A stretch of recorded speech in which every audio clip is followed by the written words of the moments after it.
இதெல்லாம் விட போராடிட்டே இருக்கிற வாழ்க்கை ஒன்று இருக்குல்ல, அது சினிமாவில் ரொம்ப அது கொஞ்சம் அது இருக்கணும். அது என்னைக்காவது பெருசாக கொஞ்சம் நிறுத்திடும். சின்ன சின்ன போராட்டம் இருந்தார். இந்த படம் உங்களுக்கு அடுத்த கட்டம்.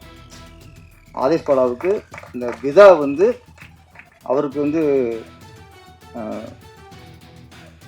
அப்பா அப்பா அப்பா பாரு பார்த்தாலும்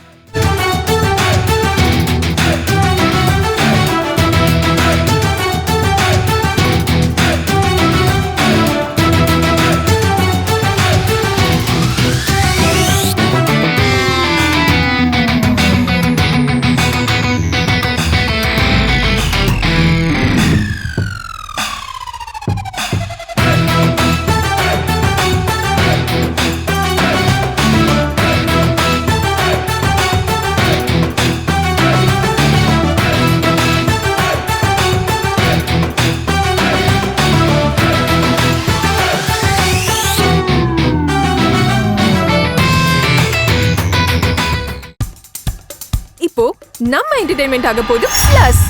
என்னது 5+ OTTs, 800+ பிளாக்பஸ்டர் மூவிஸ், அதுவும் 1+, 2+, 3+, மல்டிப்ளஸ் லாங்குவேஜஸ்லயா? Exclusive movies, brand new web series, இன்ட்ரெஸ்டிங்கான ஷார்ட் மூவிஸ். வாவ், இதுல இவ்ளோ பிளஸ் இருக்கா? இதுல இருக்க ஒரே ஒரு மைனஸ், அதுவும் நமக்கு பிளஸ் தான். மத்த எல்லா OTT-ய விட மைனஸ் பிரைஸ்ல, அதுவும் ஒரு நாளுக்கு ₹1 தான். OTT Plus டவுன்லோட் பண்ணி நான் என் சந்தோஷத்தை பிளஸ் ஆக்கிட்டேன். அப்ப நீங்க OTT Plus இது ஆல் இன் ஒன் ஆப். உடனே டவுன்லோட் பண்ணுங்க. OTT Plus இதுல எல்லாமே பிளஸ். ஒரு கலகலப்பான கடத்தல் கதை. ஃபர்ஸ்ட் ஹாஃப்லாம் ரொம்ப சுவாரஸ்யமாக ரொம்ப ஒரு காமெடியாக இருந்துச்சு. அதுவும் நம்ம சாம்ஸ் ஃபர்ஸ்ட் ஹாஃபை தூக்கி நிறுத்திட்டார் அவர். நான் சின்ன வயசில் வந்து எனக்கு பிடிச்ச காமெடி நடிகர்னா சுருளிராஜன். அவர் பார்த்தா நம்மளுக்கு ஒரு பார்த்தா சிரிப்பு வந்துடும். அந்தளவுக்கு ஒரு நம்மளுக்கு பிடிச்ச நடிகர். அதுக்கப்புறம் எனக்கு பிடிச்ச காமெடி நடிகர்னா வெண்ணிலாட மூர்த்தி சார். நம்ம ரசம் வேறு மாதிரி. அவர் பார்த்து எனக்கு அவர் ரொம்ப பிடிக்கும். இப்போ எனக்கு பிடிச்ச ஒரு காமெடி நடிகர்னா சாம்ஸ் தான். ஆமாம், ஃபேஸில் ஒரு ஒரு ஒரு அசால்ட்டாக ஒரு தெனாவிட்டாக டப்புன்னு டயல் அடிச்சுட்டு போயிருப்பார். அந்த பயணம்னு ஒரு படம் பார்த்தேன். ஆமாம், அதில் ஒரு நடிகராக வந்திருப்பார். அந்த நடிகர் உள்ள கெத்து எல்லாத்தையும் காட்டியிருப்பார். அதுலேருந்து ஒரு ரசிகர் ஆகிட்டேன். இந்த படம் ஃபர்ஸ்ட் ஆஃப் ஃபுல்லாக அவங்களால பயங்கர ரசித்தேன். அதில் ஒரு டைலாக் மாரி சார் சொல்லுவார். அவர் சொல்லுவார் ஃபஸ்ட்டு ஒன்றுக்கு போயிட்டு வரேன்ட்டு. ஒரு ஒன்றுக்கு போனால் பார்த்தா முன்னுக்கு போகணும் பாரு. சின்ன சின்ன நகாசுக்கெல்லாம் அவன் ஏன்னா என்ன ஆச்சரியம்னா 23 நேரம் 23 செகண்ட் அப்படின்னு சொன்னால் நம்பவே முடியல. நீங்கள் சொன்னதுனால அதில் பார்க்க அதுவே ஆச்சரியமாக இருக்குது. எப்போ இவ்வளோ சீன், எப்படி இவ்வளோ பில்டப்ஸு, இவ்வளோ சீன்ஸு, அதுவும் கடத்தல் கதை, ஒரு காமெடி கதை, ஒரு லவ் ஸ்டோரி, ஒரு ஃபேமிலி ஸ்டோரின்னா கூட நம்பலாம். இது ஒரு திருவிழா காட்டுறாங்க. அங்கே ஒரு அம்மா வாதம் வந்து படுத்து கிடக்கு ஒரு பக்கம் சேசிங்க, ஒரு பக்கம் வீட்டில் அடைச்சி வச்சு, அது ஏற்பட்ட ட்விஸ்ட்டு வேறு. அதாவது இது ஒரு நாள் எடுக்கப்பட்ட படம்ங்கிறது சரி நம்ப முடியல. அதுவே உங்களுக்கு பெரிய சக்ஸஸ். என்னோட தயாரிப்பாளருக்கு இப்போல்லாம் 2 லாபம் கிடைக்கிறதே பெரிய விஷயம். அதில் வந்து முதல் லாபம் அப்படிங்கிறது இயக்குனர் பிளான் அவர் பிளான் பண்ணி எங்கெங்கெல்லாம் செலவை குறைக்கிறாரோ அதெல்லாம் தான் ப்ரொடியூசருக்கு முதல் லாபம். இயக்குனருக்கு பிளானிங் இல்லைன்னா முதலுக்கே நஷ்டம். எந்த இயக்குனர் பிளான் பண்ணி படம் எடுக்கிறானோ அவன் தான் முதல்ல ப்ரொடியூசருக்கு உண்டான இயக்குனர். நம்ம சுகன் வந்து முதல்ல ப்ரொடியூசருக்கு ஒரு உண்மையான இயக்குனராக அதில் வெளிப்படுத்தியிருக்கிறாரு. இந்த மாதிரி இயக்குனர் அவன் மிகப்பெரிய வெற்றி அடையணும். இப்போல்லாம் தேவையில்லாத செலவை குறைச்சாலே ப்ரொடியூசருக்கு பாதி நிம்மதி. இன்றைக்கி பிளானிங் இல்லாமல் வெட்டி செலவுகள். ஒரு டைலாக்கை 4 ஆங்கிளில் 4 கேமரா எடுக்கிறாங்க. அது எந்த ஆங்கிளில் எது அது க்ளோஸ்அப்னா க்ளோஸ்அப், அதை டிசைட் பண்ணுறவங்க தான் கரெக்டான டைரக்டர். க்ளோஸ்அப் ஒரு டைலாக் போய் ட்ராலி, க்ரெயின், பேக்கில் ஃப்ரண்டில் வச்சு எடுத்து கடைசியாக எடிட்டருக்கு பெரிய தலைவலி வந்துடும். இப்போ உண்மையிலே இப்போல்லாம் ரொம்ப கஷ்டப்படுற யார் தெரியுமா? ஒன்று ப்ரொடியூசர், அடுத்து எடிட்டர். ஒரு டைலாக்கை 10 ஆங்கிள் எடுத்து அவன் எதைத்தான் அந்த எடிட்டர் செலக்ட் பண்ணுவாப்புல. இன்னைக்கு உண்மையிலே எடிட்டர்லாம் ரொம்ப சம்பளம் அவங்களுக்கு அதிகம் கொடுக்கணும் சார். எடிட்டர் தான் அவங்க ரொம்ப கஷ்டப்படுறாங்க. அப்போலாம் அப்போ இல்லை. சி நம்பர் 12 ஷார்ட் 1, 4, 5, 8ன்னு மாற்றி போய் கொடுப்போம். அதை கொண்டு போட்டால் போதும். அதை ஆர்டர் பண்ணாலே சீன் வந்துடும் எடிட்டருக்கு. இப்போல்லாம் அதெல்லாம் பண்ணவே முடியாது. அள்ளி கொட்டணும், அவன் பொறுக்கணும் போவான். பொறுக்க அப்புறம் நான் அது இங்கே வைக்கலாம், இது இங்கே வச்சுக்கலாம், இதை வச்சுக்கலாம். அப்போ டேரக்டர் சண்டைகள் இதெல்லாம் இருக்குது. அது என்னென்னா இப்படி ஒரு சூழ்நிலையில் ஒரு நாளில் இவ்வளோ பிளான் பண்ணி கரெக்டாக நடிச்சிருக்காரு. முதல்ல அவருக்கு சுகனுக்குனுடைய வாழ்த்துக்கள். அடுத்து இதில் நடித்த எல்லா நடிகர்களும் யாருமே சோடப்படல. கடைசியாக அந்த அம்மா ரெகனா பின்னிட்டாங்க. அப்படியே குடும்ப குத்து விளக்கு வந்தாங்க, அப்புறம் குத்திட்டாங்க. குத்து விளக்கா வந்து குத்துற விளக்காயிட்டாங்க, குத்துற விளக்காயிட்டாங்க. எதிர்பார்க்கவே இல்லை அது. அதான் கிளைமேக்ஸ் ட்விஸ்ட்டு. ரொம்ப நல்லா நடிச்சிருந்தீங்க. அவங்க பேசும்போது ஒரு நல்லா ஒரு விஷயம் சொன்னாங்க. நான் வந்து இஸ்லாமிய பெண், இருந்தாலும் சிவனை கும்பிடுவேன். நாங்கள் இது சிறப்பு இல்லை, இன்னொரு மிகப்பெரிய சிறப்பு சொன்னாங்க. நான் சாமி கும்பிட்டதை விட கேமராவை கும்பிட்டதுன்னு அதிகம். நாங்கள் நமக்கு எந்த மதமாக இருக்கலாம், எந்த சாமியாக கும்பிடலாம், ஆனால் செய்யும் தொழில் தான் தெய்வம். அதனால் நீங்கள் அந்த தொழிலை தெய்வம் நினைக்கிறீங்கள, இன்னும் பெருசாக நீங்கள் முன்னுக்கு வந்துடுவீங்க. நல்லா நடிச்சிருந்தீங்க. உண்மையிலேயே அவ்வளோ சாப்பிட்றது டக்குன்னு அந்த டெரர் ஃபேஸ் மாறிச்சு பாருங்க. நாங்களும் மிரண்டோம், என்னடா இவ்வளோ ஒரு டெரர் ஆட்டு. நான் உண்மையிலேயே அந்த புருஷன்காரன் என் பொண்டாட்டி அப்படிங்க ஒன்று நம்புது அப்படிங்கும்போது வேறு மாதிரி. ஓகே, அப்படி இந்த காலத்தில் இப்படி ஒரு பொண்டாட்டி இருக்குமான்னு நினச்சிக்கிருக்கேன். அப்படி நினச்சிடாதீங்க, நாங்களாம் இப்படி தான் இருப்போம்ட்டு. அந்த அந்த உங்கள் கேரக்டர் சரி, டேரக்டர் அந்த ட்விஸ்ட்டு சூப்பர், அதை சொல்லி பண்ணோம். இப்போல்லாம் எல்லாம் கதை தெரியும், முன்ன மாதிரி இல்லை. இப்போல்லாம் ஒரு ஷோ தாங்க. அதுக்கப்புறம் கதை தெரிஞ்சு தான் ஆடியன்ஸ் படம் பார்க்கலாம். நம்ம பெருசாக ட்விஸ்ட்டு மக்களுக்கு தெரிஞ்சிடக்கூடாது, இந்த சீன் தெரிஞ்சக்கூடாது, அதெல்லாம் நம்ம அப்படி நினச்சோம்னா அந்த டேரக்டரில் முட்டாள். எவ்வளோ ஒரு படம் பெரிய 200 கோடிக்கு எடுக்க படமும் ஒரு ஷோ தான். அதுக்கப்புறம் அவனுக்கு கதை தெரிஞ்சு தான் பார்ப்பான். கதை தெரிஞ்சே படம் பார்க்கும்போது அந்த படம் இன்ட்ரெஸ்டிங்காக இருந்தால் தான் அது சிறந்த திரைக்கதை உள்ள படம். இந்த படம் கதை தெரிஞ்சே பார்த்தாலும் இன்ட்ரெஸ்டிங்காக இருக்கும். அந்த அளவுக்கு பண்ணியிருக்காரு. ரெகானா மட்டும் இல்லை, ஒரு மாதிரி வரலாம். அங்கங்கே 2 பேரும் கவுண்டமணி சிங்கர் காம்பினேஷன் மாதிரி போயிடுச்சு. உங்கள் காம்பினேஷன் ஏதாச்சும் சொன்னாலும் சிரிக்கிற மாதிரி போச்சு. அப்புறம் இந்த படத்தில் முக்கியமான கதாபாத்திரம் ஆதேஷ் பாலா. ஆமாம், அவர் வந்து நிறைய நான் பார்த்துட்டே இருக்கேன். நம்ம நடிக்கிறது, முயற்சி, இதெல்லாம் விட போராடிட்டே இருக்கிற வாழ்க்கை ஒன்று இருக்குல்ல, அது சினிமாவில் ரொம்ப அது கொஞ்சம் அது இருக்கணும். அது என்னைக்காவது பெருசாக கொஞ்சம் நிறுத்திடும். சின்ன சின்ன போராட்டி இருந்தார். இந்த படம் உங்களுக்கு அடுத்த கட்டம். ஆதேஷ் பாலாவுக்கு இந்த விதா வந்து அவருக்கு வந்து அப்பா பாரு பார்த்தாலும். ஆமாம், அம்மா அப்பா பாசம் உள்ளவர். ஆமாம், அப்பா ஆசிரியம் என்றைக்கு வேணும்னு சொல்லிட்டு இருப்பார். விதாவும் உனக்கு அப்பா தான். ஆமாம், அதனால் இந்த விதாவை நீங்கள் அப்பாவை நடிச்சிருங்க. இந்த விதாவை வந்து உங்களுக்கு ஆசிரியம் பண்ணி பெரிய நடிகராக ஆகிவிட்டோம்.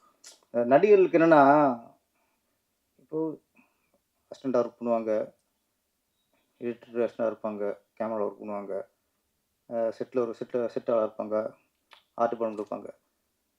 இந்த நடிகர்களுக்கும் இந்த டெக்னீஷியனுக்கும் என்ன வித்தியாசம்னா, இப்போ இந்த டெக்னீஷியன் ஏதாவது கஷ்டம் வந்து சினிமாவில் போராட முடியலை, சமாளிக்க முடியல அப்படின்னா வேறு வேலைக்கு போயிடலாம், எங்கேயாவது வேலைக்கு போயிடுவாங்க. ஆனால் அந்த நடிகர்களுக்கு பெரிய சவால் அது பெரிய ஒரு சாபம். சில நேரத்தில் ஒரு முகம் தெரிஞ்ச நடிகர் ஆகிட்டா அவங்களுக்கு வேறு எந்த வேலைக்கும் வந்து வேலைக்கும் போக முடியாது. நம்ம நினைப்போம் நடிகர் சுகமாக இருக்காங்க சுகமாக இருக்காங்க.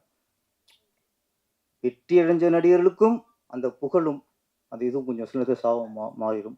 வெற்றி அடையாத நடிகர்களுக்கும் அது பெரிய ஒரு சாபம் மாறிடும். ஏன்னா இதை விட்டு அப்புறம் வேறு வழி இல்லை.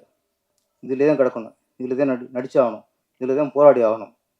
அதில் சில இயக்குனர்கள் அவங்க சில கண்டிஷன் போடுவாங்க. என் படத்தில் முகம் தெரிஞ்ச நடிகர்களே இருக்கக்கூடாது, தெரிஞ்ச முகமாக இருக்கக்கூடாது, ஃபுல்லாக செலக்ட் பண்ணுவாங்க.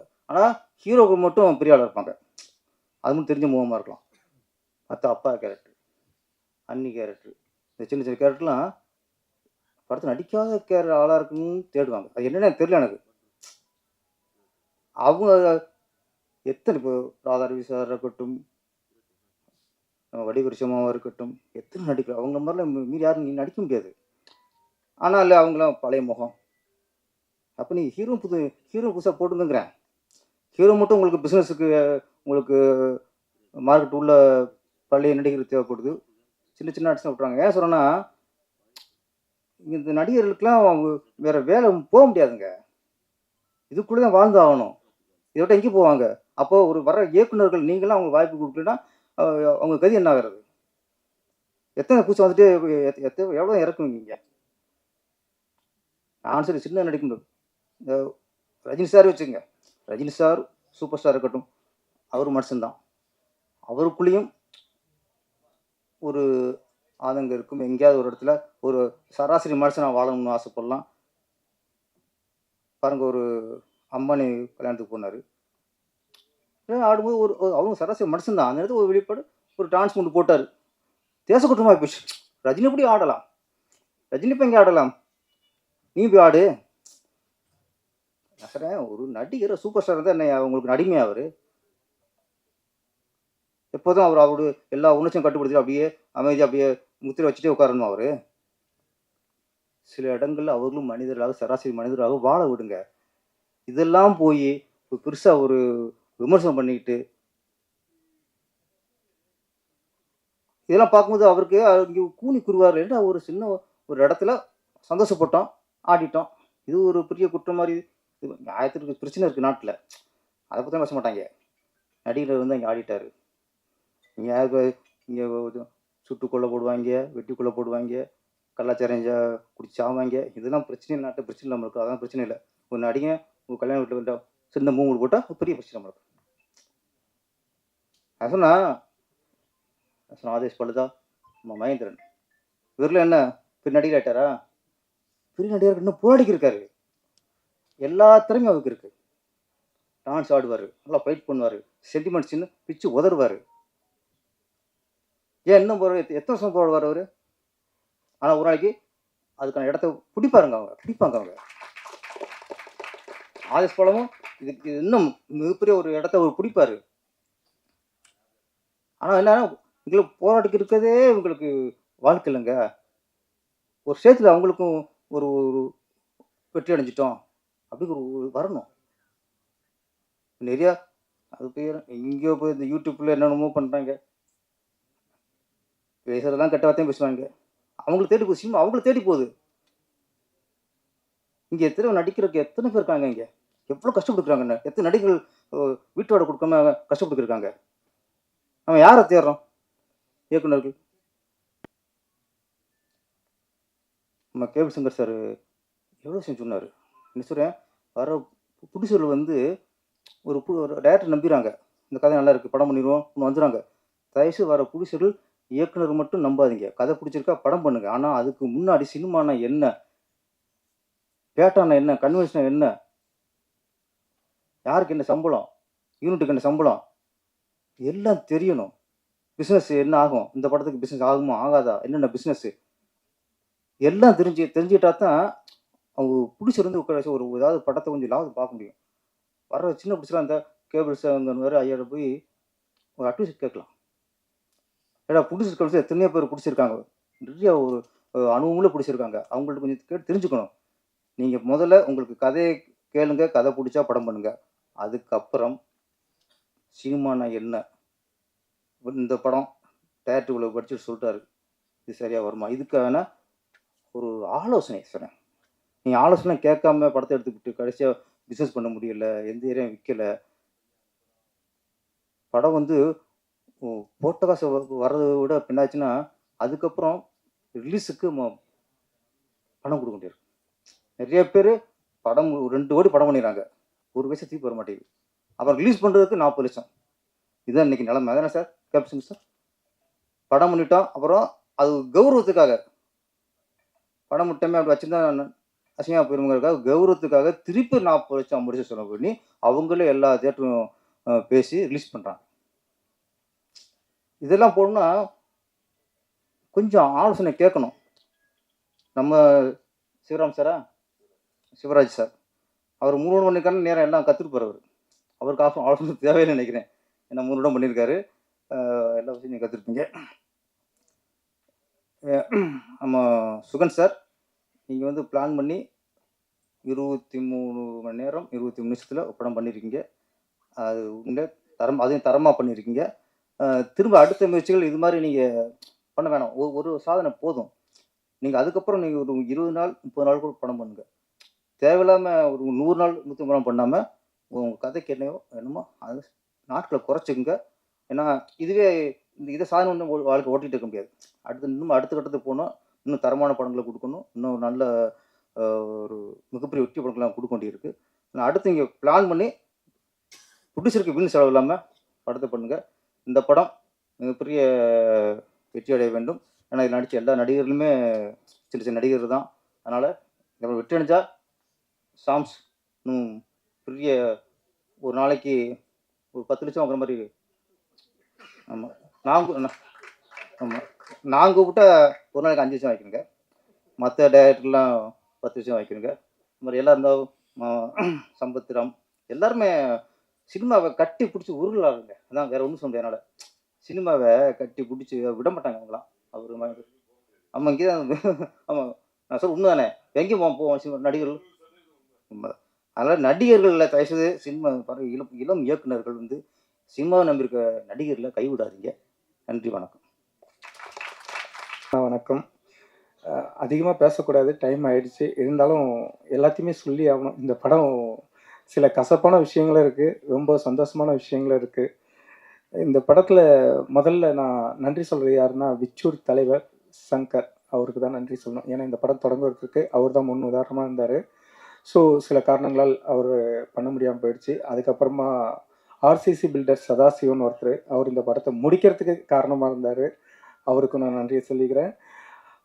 மூணாவதாக பார்த்தீங்கன்னா, கடவுளை நம்ம பார்த்துருப்போமா நீங்கள் கேட்டிங்கன்னா எல்லாருமே கடவுளை பார்க்கல. ஆனால் கடவுள் ரூபத்தில் யாரையாவது பார்த்தேன்னு சொல்லுவாங்க. நான் இன்றைக்கி வரையும் கடவுளாக பார்க்குற ஒரு மனிதன் யாருன்னா என்னுடைய தயாரிப்பாளர் சிவராஜ் சார் தான். ஏன்னா இந்த படம் பண்ணும்போது அவர் ப்ரொடியூசர் கிடையாது. ஒரு நல்ல ஒரு படம் பண்ணணுன்னா விச்சூர் தலைவர் சங்கரன் போய் பார்த்தேன், அவர் பேசினேன், அவர் பண்ணுறேன்னாரு. அதுக்கப்புறம் பண்ண போகும்போது சில சந்தர்ப்பவாதிகள் வந்து அவரை பண்ணக்கூடாது, நீங்கள் தலைவர் நீங்கள் பண்ணிங்கன்னா மாட்டிப்பீங்கன்ட்டாங்க. இன்றைக்கி காலையில் ஷூட்டு, காலையில் 10 மணிக்கு, மதியானம் 2:30 மணிக்கு ஷூட்டு, காலையில் 10 மணிக்கு அவர் முடியாதுன்னு சொல்லிட்டாரு. அந்த தருணத்தில் ஒருத்தர் எனக்கு கால் பண்ணி பேசுகிறாரு, சுகன் வாழ்த்துக்கள். கதறி அழுகுறேன், சார் ப்ரொடியூசர் பண்ண முடியாதுன்ட்டார், என்ன பண்ணுறது தெரிலன்னு. அப்போது அவர் தான் ஆர்சிசி சதாசிவன்ட்டு, நான் இருக்கேன்ப்பா, அப்பா இருக்கேன்ப்பா, நீ பண்ணுப்பான்னாரு. ஸோ அவரால் முடிஞ்சதோ இல்லையோ அன்றைக்கி சொன்ன அந்த வார்த்தை படத்தை முடிச்சிட்டேன். அதுக்கப்புறம் பார்த்தீங்கன்னா ஃபுல் டைட்டு, போலீஸ் வரையும் வந்துருச்சு. பெரிய ப்ரெஷர், பேமெண்ட் கொடுக்க முடியல, அது இது நரகத்தில் இருக்கிற மாதிரி நின்றுட்டு இருக்கோம். போலீஸ் சாம் சார் மூலிமா போலீஸ் வந்து சாம் சாரும் வந்து பெரிய சப்போர்ட். சாம் சாருக்கு தான் நன்றி சொல்லணும். ஏன்னா அந்த டைமில் லைட் யூனிட் வந்து லாக் பண்ணிட்டாங்க, நீங்கள் காசு கொடுத்தா தான் வெளில போக முடியும்ட்டு எல்லாரும் உள்ளே மாட்டிக்கிட்டோம். அப்போது சாம் சார் தான் ஃபோன் பண்ணி போலீஸ் வர வச்சார். போலீஸ் வந்து அடுத்த செகண்டே எல்லாத்தையும் கிளியர் பண்ணி ஒரு லெட்டர் ஒன்று எழுதி கொடுத்தாங்க, நாளைக்கு கொடுத்துறேன்னு சொல்லி நான் விட்டுறேன்னு. நானே, என் ஒய்ஃபு, என் பையன் 3 பேரும் அப்படியே அழுது நிற்கிறேன். என்ன பண்ணுறதே தெரியாமல் நின்றுட்டு இருக்கும் போது போலீஸ் வந்து சப்போர்ட் பண்ணாங்க. அதுக்கு சாம் சாருக்கு ரொம்ப ரொம்ப நன்றி சார். அதுக்கப்புறமா பார்த்தீங்கன்னா அடுத்த நாள் சண்டே என்னால் எங்கேயும் போக முடியல. அப்போது வீட்டில் நகை அது இதெல்லாம் எடுத்து போயிட்டு ஒரு இடத்துல போயிட்டு கொடுத்துட்டு கேஷை வாங்கி, அப்புறம் சிவா சாரை வந்து நான் அவர் ஆஃபீஸில் போய் பார்க்குறேன். அவர் சார் வந்து எனக்கு ஒரு 10 வருஷமாக தெரியும். சிவா சார் ஆஃபீஸில் போய் பார்க்கும்போது நான் ஒரே வார்த்தை தான் சொன்னேன், சார் எனக்கு கடவுள் யாருன்னு தெரியாது, ஆனால் உங்களை நான் இன்னைக்கு கடவுளாக பார்க்குறேன். நான் இன்னைக்கு உயிரோடு இருக்கணும்னா அதுக்கு நீங்கள் தான் சார் ஹெல்ப் பண்ணணும் அப்படின்னு சொன்னேன். அவர் அப்படியா சரிப்பா, ஓகே, ஒரு 5 நிமிஷம் வெளில வெயிட் பண்ணினார். நான் வெளில போயிட்டு வெளில போகிறேன், அடுத்த செகண்ட் என் செல்லில் ஒரு 10 லட்ச ரூபா போட்டு விட்டாரு. ஸோ என்னால் இன்னைக்கு வரையும் நினச்சே பார்க்க முடியாது. அந்த ஒரு செகண்ட் என்னுடைய உயிரை விடுறதுக்கு ரெடியாக இருந்தேன். ஆனால் அவர் பார்த்துட்டு நான் செஸ்ட் அப்படி போயிட்டு வரதுக்குள்ளேயே என் அக்கௌண்ட்டுக்கு 10 lakhs வரும்போது கடவுள் இருக்காருன்றத நான் அன்னைக்கு தான் உணர்ந்தேன். இன்னைக்கு வரையும் நீங்கள் என்ன வேணா நினச்சிங்க, கடவுளாக நினைக்கிற ஒரு மனிதன் யாருன்னா அது என்னுடைய ப்ரொடியூசர். அவருக்கு என்றைக்குமே நான் கடமைப்பட்டிருக்கேன். நான் மட்டும் இல்லை, என்னுடைய குழந்தை எல்லாருமே, என் ஃபேமிலியே அவர் கடமைப்பட்டிருக்கோம். இன்னைக்கு இந்த இடத்துல நிற்கிறதுக்கு காரணம் சிவா சார் தான். சார் மீண்டும் மீண்டும் உங்களுக்கு என்னுடைய லைஃப் ஃபுல்லாக நான் இந்த லைஃப் மறக்க மாட்டேன். ஸோ நன்றி சார். அடுத்ததாக இந்த படத்தில் என்னுடைய முக்கியமாக சொல்லணும்னா என்னுடைய அசிஸ்டண்ட். இந்த படம் நீங்கள் நினச்சிட்ருக்கீங்க 23 hours 23 minutes ஷூட்டிங் மட்டும்தான் எடுத்திருக்கேன்னு நீங்கள் நினச்சிருப்பீங்க. ஷூட்டிங் மட்டும் இல்லைங்க, அங்கே போஸ்ட் ப்ரொடக்ஷனு நடந்துச்சு, மேலே எடிட்டிங் நடந்துகிட்ருக்கோம், லைவ் டப்பிங்கு, யாருமே இது பண்ண முடியாது. ஒரு சீன் எடுத்து அடுத்த சீன் வந்து அந்த கார்டை எடுத்துக்கிட்டு பரமா வந்து கார்டை எடுத்துகிட்டு கேமராமேன் எடுத்து டிஐடி கிட்ட ஓடுவான். டிஐடி கிட்ட ஓடனோடனே அங்கே டிஐடியிலேருந்து ஸ்டீனு இவன் வந்து அங்கே இவன் கொடுத்துட்டு வந்துடுவான். அங்கேருந்து அந்த கார்டை எடுத்துட்டு போய் அதை கன்வென்ஸ் பண்ணி அங்கேருந்து எடிட்டர் கிட்ட போகும். மேலே எடிட்டர் அதை பண்ணிட்டு இருப்பாரு. அங்கேருந்து அப்படியே மியூசிக் டைரக்டர் வந்துட்டு இந்த ரூம்லாம் மியூசிக் பண்ண முடியாது, என்னால் பண்ண முடியாது, கோச்சிங் போயிட்டாரு. அப்புறம் ரீல் ஒரு ரீலாக அங்கே ரெடி பண்ணி எடிட்டர் அனுப்புவார். அங்கேருந்து ரீல் வரும். அதுக்கப்புறம் அங்கேயே டிஏ அது போனாலும் சவுண்ட் எஃபெக்ட்ஸும் லைவ் டப்பிங்கும் வந்து ஒன்றா இருக்கிறதுனால அதோட 5.1 தான். ஸோ எல்லாமே ஆன் ஸ்பாட்டில் 23 hours இந்த படம் நடந்துச்சு. அதனால தான் ஒரே நாளில் இந்த படத்தை முடித்தோம். எல்லாருமே சிங்கிள் டேக்கில் கூட படம் 2 hours எடுக்கிறாங்க. நீங்கள் 23 hours எடுத்தீங்கன்னு, போஸ்ட் ப்ரொடக்ஷனோட 23 hours எடுத்தோம். அதுதான் அது பெரிய எங்களுடைய சாதனை. ஸோ அதெல்லாம் மீறி அதுக்கப்புறமா இந்த நடிகர்கள் அவங்கள பற்றி சொல்லவே முடியாது. என்னன்னு பார்த்தீங்கன்னா, கரெக்டாக குட் ஃப்ரைடே நாங்கள் ஷூட் வைக்கிறோம். குட் ஃப்ரைடே போன வருஷம் அதுக்கு முந்தின நாள் எல்லாருக்கும் ரெஸ்ட்டு. அதுக்கு முந்தின நாள் தான் ரிஹர்சல். ஆதேஷ் பாலா சார்லேருந்து என் நண்பர் ஸ்ரீராம்லேருந்து சாம் சார் மட்டும் ஷூட்டிங்கில் இருந்தார், வர முடியல. மீதி எல்லா டெக்னீஷியன் எல்லா ஆர்டிஸ்ட் எல்லாருமே கேமராமேனு ஆர்ட் டைரக்டர் 2 பேர் மட்டும் வந்துட்டாங்க. இவங்க வந்துட்டாங்க. நாங்கள் ஒன்றுமே ரிஹர்சல் பண்ணலை. ஸ்கிரிப்ட் மட்டும் ஒரு 1 week முன்னாடி அனுப்பிச்சிட்டேன். எல்லாரையும் வர சொல்லி, சார் இதுதான் லொக்கேஷன், இந்த இடத்துல தான் உட்காருங்க, இந்த இடத்துல தான் பண்ணுறீங்க, இந்த இடத்துல தான் இது பண்ணுறீங்க, அது பண்ணுறீங்க எல்லாமே சொல்லிட்டேன். ஹீரோயினையும் தம்பியை மட்டும் கோயில் திருவிழாவுக்கு வர சொல்லிட்டேன். அம்மா இந்த மாதிரி பண்ண போகிறீங்க, நீங்கள் இப்போ பண்ண போகிறீங்க, இந்த இடத்துல போலீஸ் வருவாங்க, இந்த இடத்துல இது பண்ணீங்கன்னு சொல்லி எல்லாத்தையும் சொல்லி முடிச்சாச்சு. அதே மாதிரி பிளான் பண்ணபடி நடக்குது. என்னன்னு பார்த்தீங்கன்னா, ஆதேஷ் பாலா சாருக்கு வந்து அதுக்கு முந்தின நாள் கிரிவலத்துக்கு போயிட்டு வந்துட்டார். அவருக்கு ஃபீவர், செம்ம ஃபீவரு. மனுஷன் கண்ணெல்லாம் அப்படியே ஒரு மாதிரி ஆயிடுச்சு. சார் நான் கிரிவலம் போயிட்டு வந்தேன், என்னால் நடக்கூட முடியல சார், ரொம்ப டயர்டாக இருக்குன்னாரு. எனக்கா ஒரு பக்கம் பையன், ஐயோ ஒரு நாள் ஷூட் ஆச்சு, இவர் எப்படி அப்படின்னு பார்த்தா ஒரே ஒரு மாத்திரை மட்டும் தான் போட்டு ஒரு 10 நிமிஷம் தான் பத்திருப்பாருன்னு நினைக்கிறேன். அதுக்கப்புறமா அவர் படுக்கவே இல்லை. ஷூட்டிங் இன்னைக்கு மதியானம் ஒரு 2 மணிக்கு ஆரம்பிக்கிறோம். அடுத்த நாள் மதியானம் 1:30 மணிக்கு முடிக்கிறோம். 1:30 மணிக்குள்ளே முடிக்கிறோம். ஆனால் எங்களோட நிலைமை என்னன்னு பார்த்தீங்கன்னா, 1:30 மணிக்குள்ளே முடித்தோம்.